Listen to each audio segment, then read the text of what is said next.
La noche en que Esteban Rivas decidió dejarse morir, el cielo sobre la sierra parecía más bajo que nunca.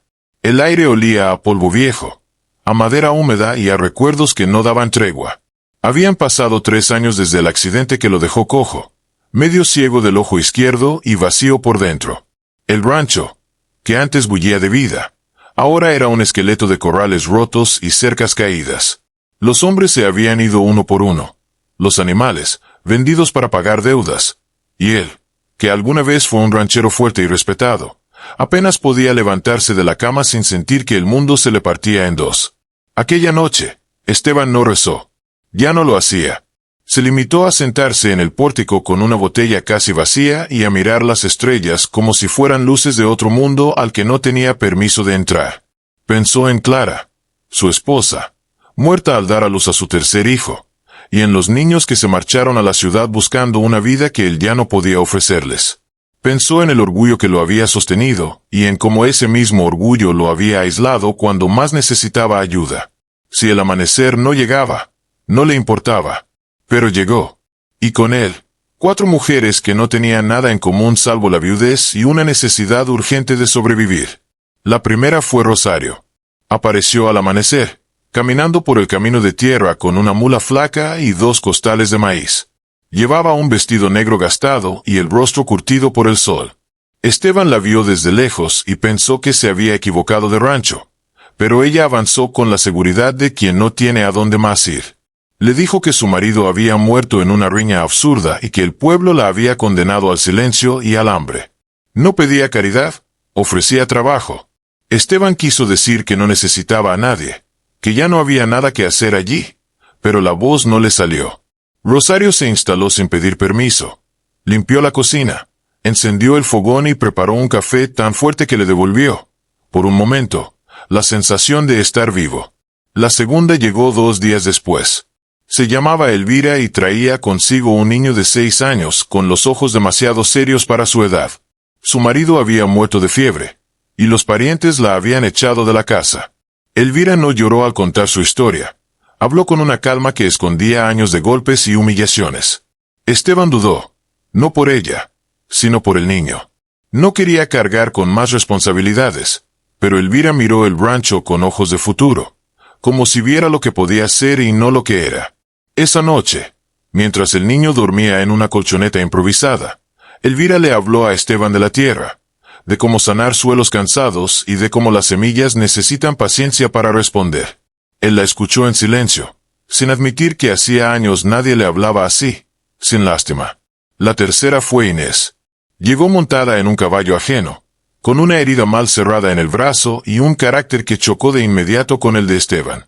Viuda de un arriero, había aprendido a defenderse sola y no aceptaba órdenes de nadie.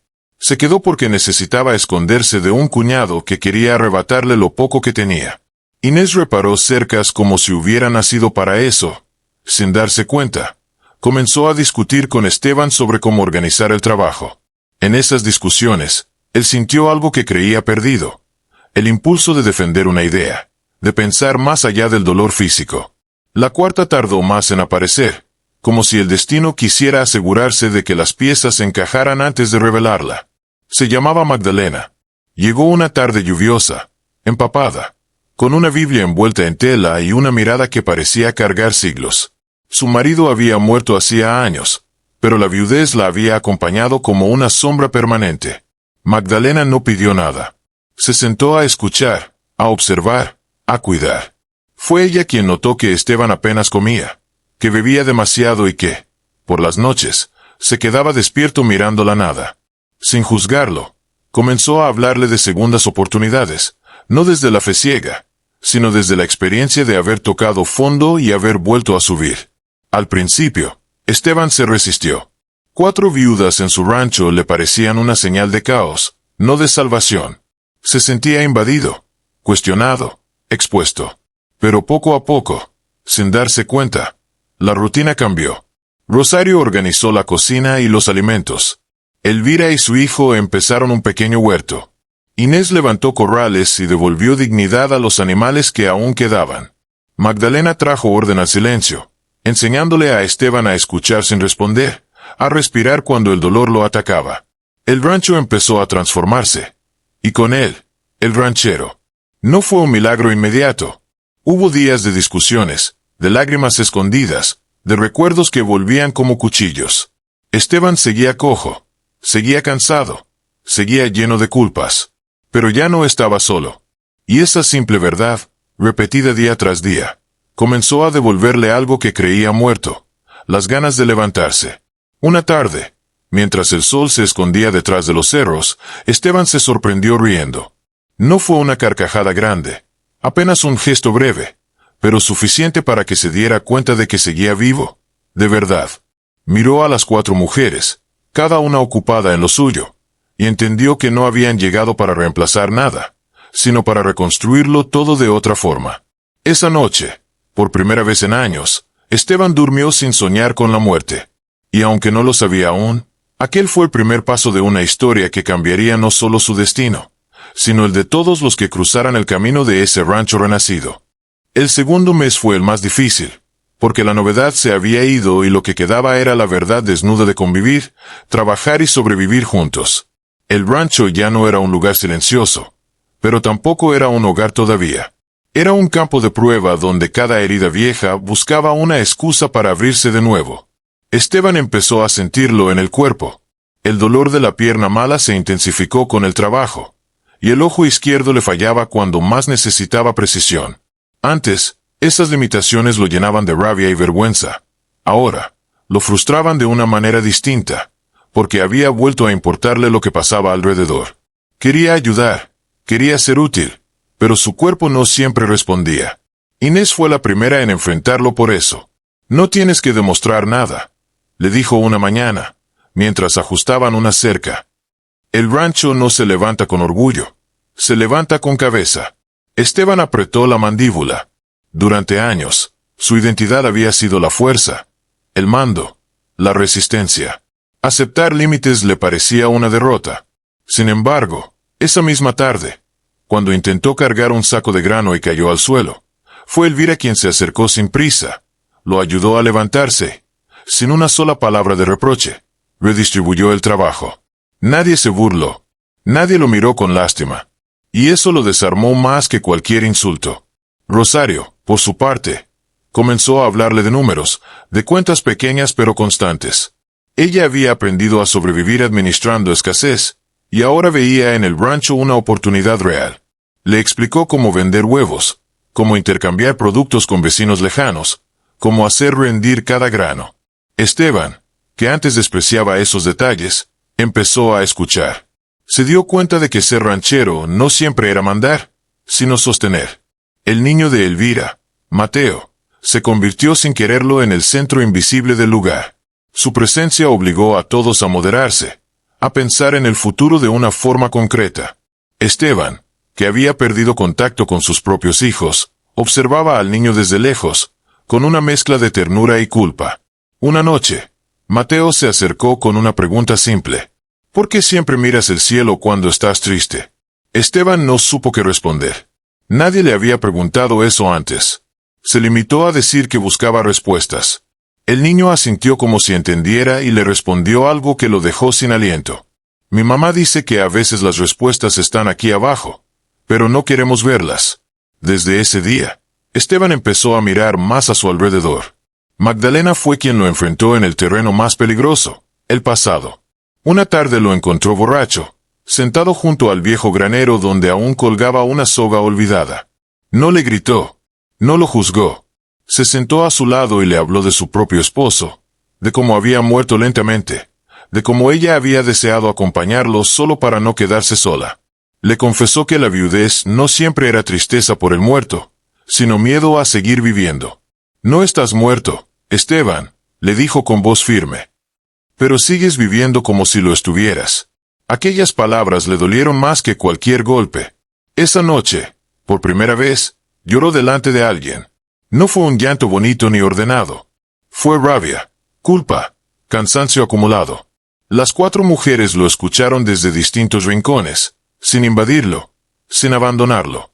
Y al amanecer, Esteban enterró la botella junto al granero, como si fuera un cuerpo al que ya no quería volver. El trabajo empezó a dar frutos reales. El huerto de Elvira reverdeció la tierra seca. Inés logró negociar con un comerciante para vender ganado joven. Rosario convirtió la cocina en un pequeño centro de intercambio. Magdalena enseñó a todos a llevar un registro simple de lo que entraba y salía. El rancho, que había sido símbolo de ruina, empezó a ser mencionado otra vez en los caminos, no con burla, sino con curiosidad. Pero no todo fue crecimiento. El pueblo no veía con buenos ojos aquella convivencia extraña. 4 viudas viviendo con un solo hombre despertaron rumores, envidias y viejos resentimientos. Un día, Esteban encontró una amenaza tallada en la cerca. Otro día, un vecino se negó a comerciar con ellos. La presión externa empezó a sentirse como una nube oscura. Fue entonces cuando Esteban tuvo que tomar una decisión que marcaría su verdadera transformación. En lugar de esconderse o responder con violencia, fue al pueblo. Cojeando, con el sombrero gastado, se presentó ante quienes lo habían dado por acabado. Habló sin gritar, sin excusas.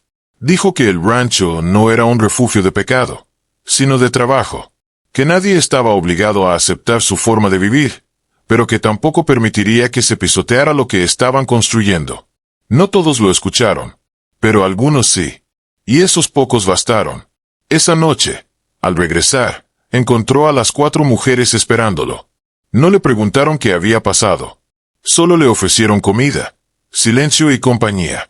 Esteban entendió entonces que había dejado de ser un hombre rescatado para convertirse en un hombre que volvía a elegir la vida, aun con miedo. El rancho seguía siendo frágil, como todo lo que renace, pero ya no dependía solo de la fuerza de uno, sino del equilibrio de todos. Y en ese equilibrio, Esteban empezó a sentir algo nuevo, algo que no se parecía al amor romántico ni a la dependencia, sino a una lealtad profunda, nacida del dolor compartido. Sin saberlo, estaba a punto de enfrentar la prueba más dura, demostrar que esa nueva familia podía resistir cuando el pasado regresara con nombre, rostro y violencia. El pasado no avisó cuando volvió. Llegó una madrugada, montado en la forma de hombres armados y palabras venenosas, dispuesto a reclamar lo que creía suyo. Esteban despertó con el ladrido furioso de los perros y el sonido seco de cascos contra la tierra dura. Supo de inmediato que no era una visita cualquiera. La oscuridad aún cubría el rancho, pero el miedo se movía con claridad entre las sombras. Inés fue la primera en salir, cuchillo en mano. Rosario apagó el fuego para que nadie los viera desde lejos. Elvira despertó a Mateo y lo escondió bajo la cama, con una calma que solo tienen quienes ya han sobrevivido al terror. Magdalena se quedó junto a Esteban, observándolo con una serenidad firme. «No corras», le dijo. «Esta vez, no estás solo». Los hombres se presentaron como emisarios del cuñado de Inés. Decían venir por ella, por el caballo, por herramientas, si era necesario, por el rancho mismo. Hablaron con desprecio, seguros de que encontrarían a un hombre derrotado y a 4 mujeres indefensas. No sabían que el rancho había cambiado, ni que Esteban ya no era el mismo. Esteban salió al frente, apoyándose en su bastón. Su cojera era visible, su cuerpo no imponía miedo, pero su voz tenía una firmeza que sorprendió incluso a él mismo. No gritó ni amenazó. Les habló de límites, de testigos, de acuerdos no escritos que rigen incluso en tierras olvidadas. Les dijo que si cruzaban esa cerca, ya no sería un asunto de familia, sino de comunidad. Inés se colocó a su lado. Luego Rosario. Después Elvira, sin soltar la mano invisible de su hijo. Magdalena cerró el círculo. Aquella imagen, sencilla y poderosa, hizo dudar a los hombres. No porque temieran la violencia, sino porque percibieron algo más peligroso: unidad. El conflicto no estalló en sangre, pero dejó heridas. Los hombres se fueron prometiendo volver. El miedo quedó flotando como polvo después de un galope. Durante días, nadie durmió tranquilo. Sin embargo, nadie habló de irse. Esa fue la primera victoria real. La segunda llegó de una forma inesperada. Los vecinos que antes murmuraban empezaron a acercarse. No por curiosidad, sino por respeto. Algunos ofrecieron ayuda, otros intercambios, otros simplemente palabras.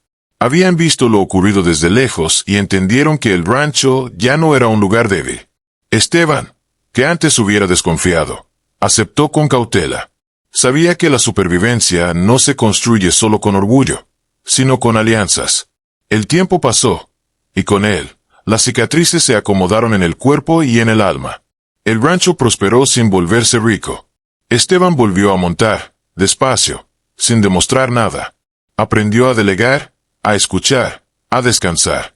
Dejó de mirar al cielo buscando respuestas y empezó a encontrarlas en los gestos cotidianos. En Rosario contando monedas con una sonrisa tranquila. En Elvira enseñando a Mateo a sembrar. En Inés riendo fuerte al caer la tarde. En Magdalena cerrando el día con una vela encendida y silencio compartido. No hubo promesas románticas ni finales idealizados. Ninguna de las 4 mujeres perteneció a Esteban, ni él a ellas. Lo que los unió fue algo más raro y más fuerte. La elección consciente de seguir viviendo juntos sin anularse. Cada una sanó a su manera. Rosario recuperó su dignidad. Elvira encontró estabilidad para su hijo. Inés dejó de huir. Magdalena, por fin, soltó el peso de los años. Y Esteban volvió a vivir. No porque olvidara a Clara ni porque recuperara todo lo perdido, sino porque entendió que la vida no se repite, se transforma. Aprendió que la fortaleza no está en resistir solo, sino en sostener y dejarse sostener. Que la viudez, la pérdida y el dolor no son finales, sino cruces de caminos. Años después, cuando alguien preguntaba cómo había salvado el rancho, Esteban no hablaba de trabajo ni de suerte. Decía simplemente que 4 viudas le enseñaron a vivir de nuevo. Y en sus ojos, ya no había vacío, sino una paz dura, ganada paso a paso, como la tierra buena después de la sequía. El rancho quedó en pie, no como monumento a la tragedia, sino como testimonio silencioso de que incluso los hombres rotos pueden volver a empezar cuando eligen no cerrar la puerta a quienes llegan con las manos vacías y el corazón dispuesto. Y así, sin grandes palabras ni aplausos, terminó la historia del ranchero que volvió a vivir gracias a 4 viudas.